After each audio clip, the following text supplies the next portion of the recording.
this is Jason from Horrific Nightmares, and it's time for a positive spin.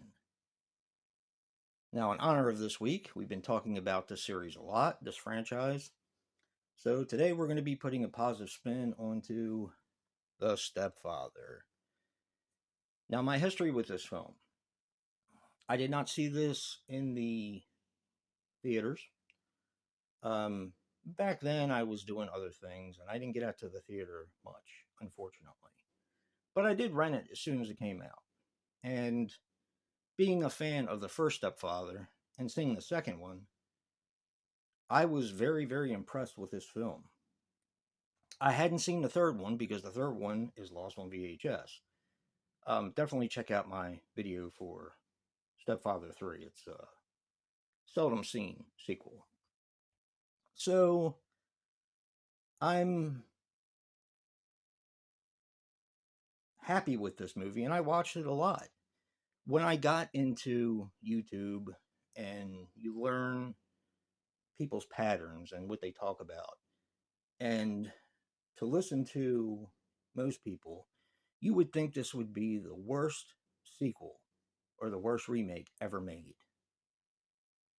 And I disagree with that. So let's put a positive spin on The Stepfather. First of all, the guy that they got, the guy from Nip Tuck, I cannot remember his name, but you couldn't have asked for a better replacement for Terry O'Quinn.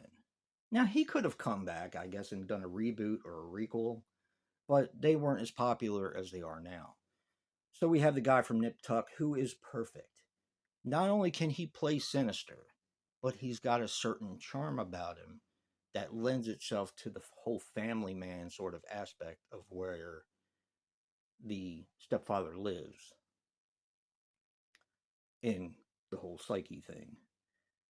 One of the other things I like about it is I like the whole family dynamic.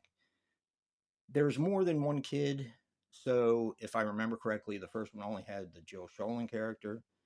The second one had Jonathan Brandis. The third one had the boy who was in the wheelchair. So this one had 3 kids. Now, you don't really hear much from the girl. She's the middle child. But what you do hear from is the youngest boy and the oldest boy.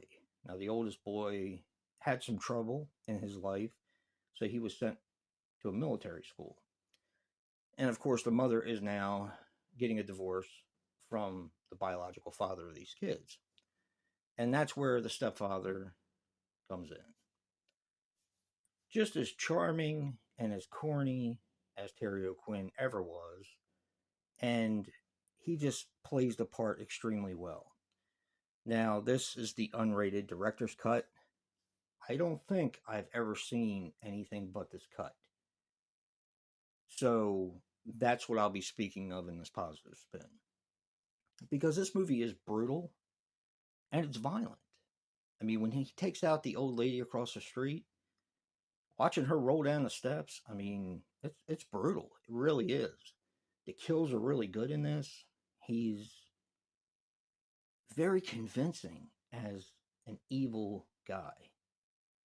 And, you know, it's good that in the film he can win you over at first. But then you realize I'm watching a Stepfather film and you know things are going to go south. So that is a great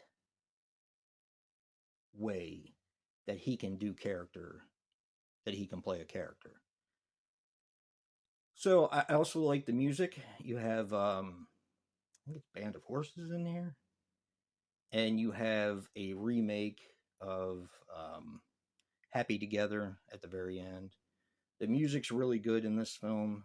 It is a little bit of its time because this was from 2009. But I like music from all different areas.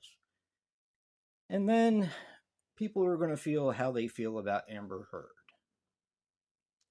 I know she got made fun of a lot with the whole Johnny Depp thing, and she is more or less public enemy number 1. But I will say this. Back then, she was hot. And Movies like Never Back Down and The Stepfather and The Ward, and she was smoking. There is no doubt about that.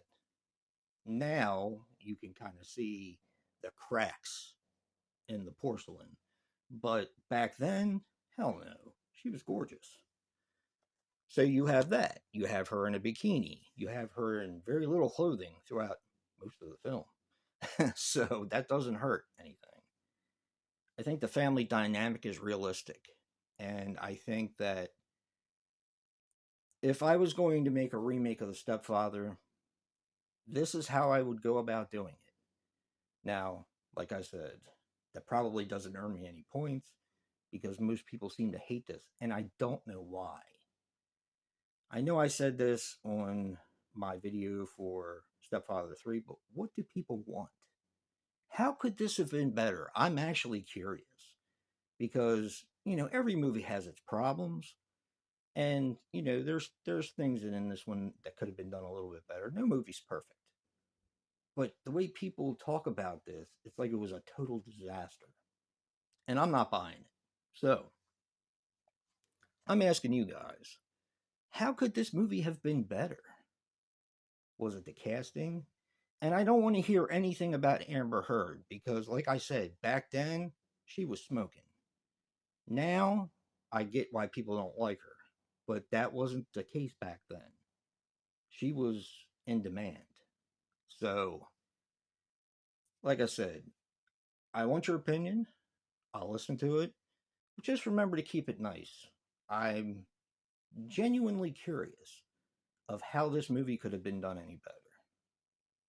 So, tell me what you think and check it out, or don't. But don't forget to check out Joe's positive spin for The Stepfather remake.